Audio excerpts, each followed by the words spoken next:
pertama-tama saya akan menjelaskan tentang pengertian dari nilai eksponen K. Nilai eksponen K adalah sebuah faktor yang digunakan untuk menghitung distribusi beban gempa pada struktur bangunan.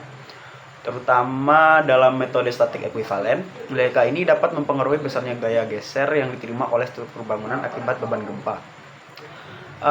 Eksponen atau nilai K dalam konteks analisa struktur dan gempa bumi biasanya merujuk pada faktor yang digunakan untuk menghitung distribus beban gempa pada struktur bangunan.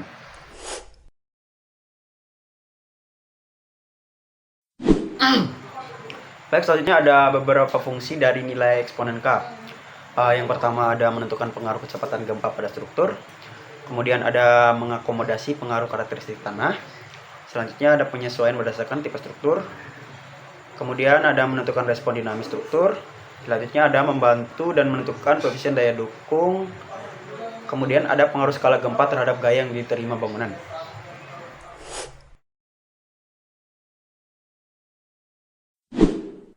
Assalamualaikum warahmatullahi wabarakatuh. Saya Auleni Sajarah dengan NIM 202304102022. Di sini saya akan melanjutkan presentasi dari teman saya, yaitu faktor-faktor yang mempengaruhi nilai eksponen K. Di sini ada 9 faktor-faktor yang mempengaruhi. Yang pertama, jenis tanah atau soil type. Klasifikasi tanah seperti tanah keras, lempung, atau pasir sangat mempengaruhi respon struktural terhadap gempa seperti SNI 1726. Eksponen K seringkali dilibatkan atau dikaitkan dengan jenis tanah yang dikelompokkan dalam kategori tanah keras atau kategori 1 dan tanah lunak atau kategori 4. Yang kedua, tinggi bangunan dan massa bangunan. Di sini ada massa bangunan, ada panjang atau ketinggian bangunan. Massa bangunan lebih berat atau lebih tinggi cenderung merespon lebih besar terhadap getaran gempa. Panjang atau ketinggian bangunan yang lebih tinggi atau lebih panjang mungkin memiliki dinamis perilaku yang lebih kompleks, sehingga nilai K yang digunakan untuk analisis harus mencerminkan faktor tersebut. Yang ketiga, frekuensi gempa.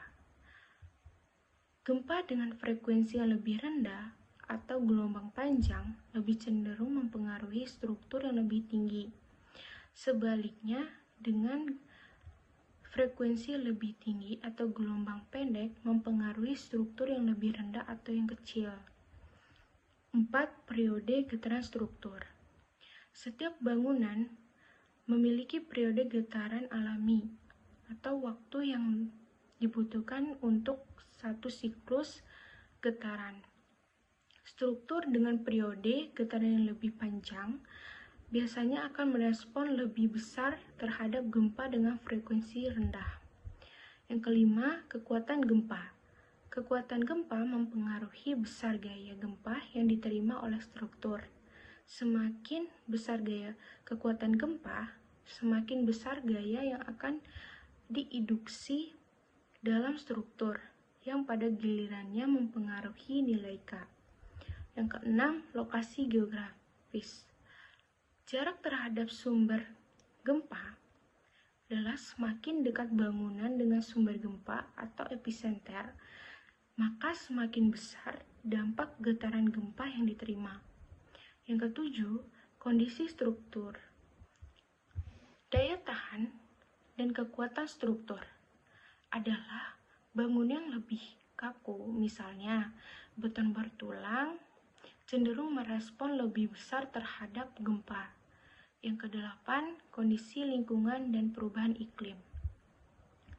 Di sini faktor-faktor seperti perubahan cuaca dan kondisi lingkungan juga dapat mempengaruhi kepadatan tanah dan kekuatan struktur, yang pada akhirnya akan mempengaruhi respon terhadap gempa. Yang kesembilan, kondisi pembangunan dan pemeliharaan adalah struktur yang telah mengalami kerusakan atau mempengaruhi jangka panjang dari korosi atau keausan material mungkin memiliki respons yang berbeda terhadap gempa dibandingkan dengan struktur yang baru dibangun atau dipelihara dengan baik. Mungkin itu saja presentasi. Ketentuan-ketentuan nilai eksponen K dalam analisa beban gempa. Yang pertama yaitu periode struktur atau T. Nilai K ditentukan berdasarkan periode struktur. Yang kedua yaitu rentang nilai K. Nilai K berkisaran antara 1 dan 2. Yang ketiga yaitu ketentuan nilai eksponen atau K.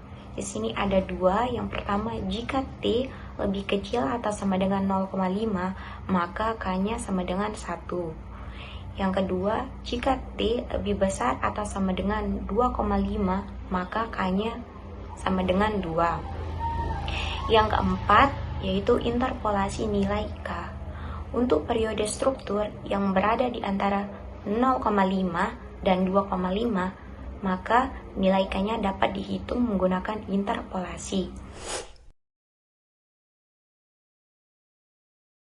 Yang kelima yaitu perhitungan nilai eksponen K dalam analisa beban gempa disertai contohnya. Perhitungan nilai K atau eksponen. Nilai K ditentukan berdasarkan periode struktur atau T sebagai berikut. Seperti yang sebelumnya, jika T lebih kecil atau sama dengan 0,5, maka K-nya sama dengan 1. Sedangkan jika T lebih besar atau sama dengan 2,5, maka K-nya yaitu 2. Untuk periode struktur atau T yang berada di antara 0,5 dan 2,5, maka nilai K atau eksponen dapat dihitung menggunakan interpolasi sebagai berikut.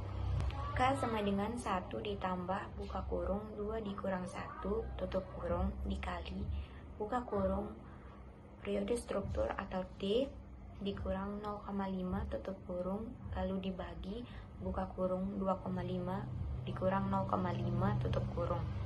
Itu sebagai rumus interpolasinya. Contoh analisa atau contoh perhitungannya yaitu pada sebuah bangunan gedung perkantoran memiliki periode struktur atau T sebesar 1,8 detik. Nah, berapakah nilai K atau eksponen yang digunakan dalam perhitungan beban gempa statik ekivalen? Nah, di sini kita dapat menggunakan rumus interpolasi tadi.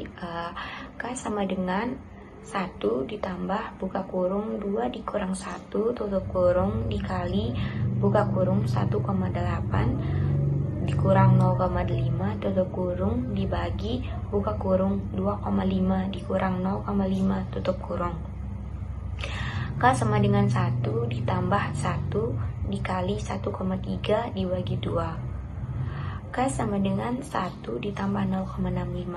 Nah, dari mana kita dapat 0,65? Dari 1 dikali 1,3 lalu dibagi 2. Setelah itu kita mendapatkan hasil 1,65.